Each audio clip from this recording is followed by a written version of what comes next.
Best cinematography is our next one.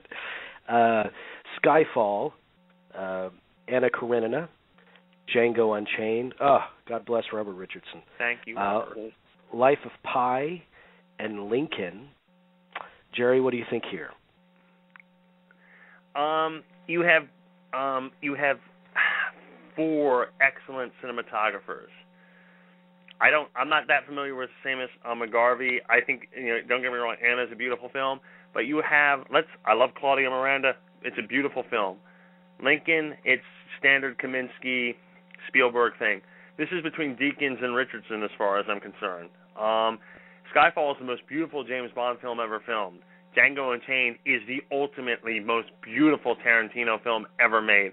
I'm going with Richardson here. So you think he could win 2 years in a row?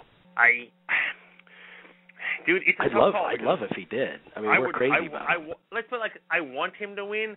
If Deakins won, I would think that's fine. But I really think, because Django got the shaft in one major category, and I think it has to be made up for. And I think this is the one where it's got to go, because it is a beautiful film. It's the one thing that you and I realize with also Roger Deakins' work with Skyfall, it is the most beautiful James Bond film I think we've ever seen. I think we can all agree on that.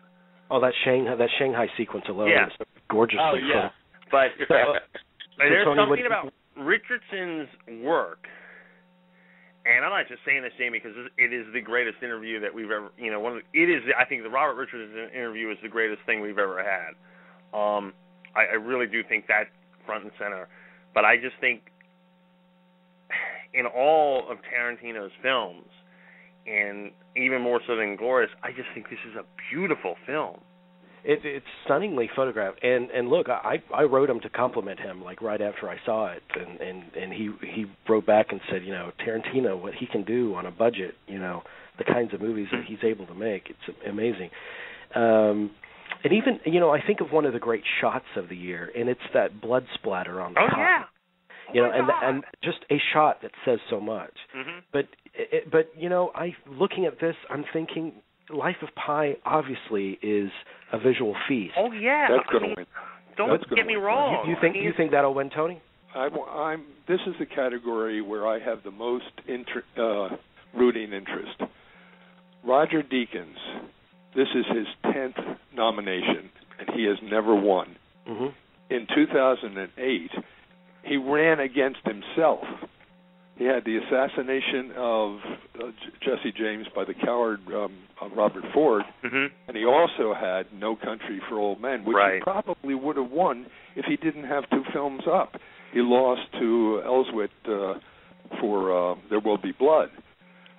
So I would love to see him win.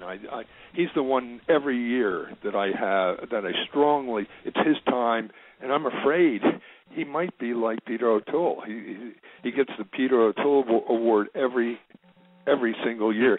But my strong suggestion is that Life of Pi will win. Okay. Mm-hmm. That's not a problem, though. Here's my question about Life of Pi, because there seems to be this gray area. I mean, when you're as special effects heavy as Life of Pi, there seems to be this question of how much is actually done in camera, and how much is Claudio's doing, and how much are the geeks sitting in front of a computer manipulating the image.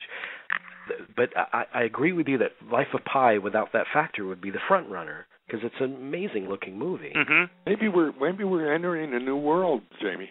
That would be good, because it's going to be harder and harder to differentiate between, because that's where we are now.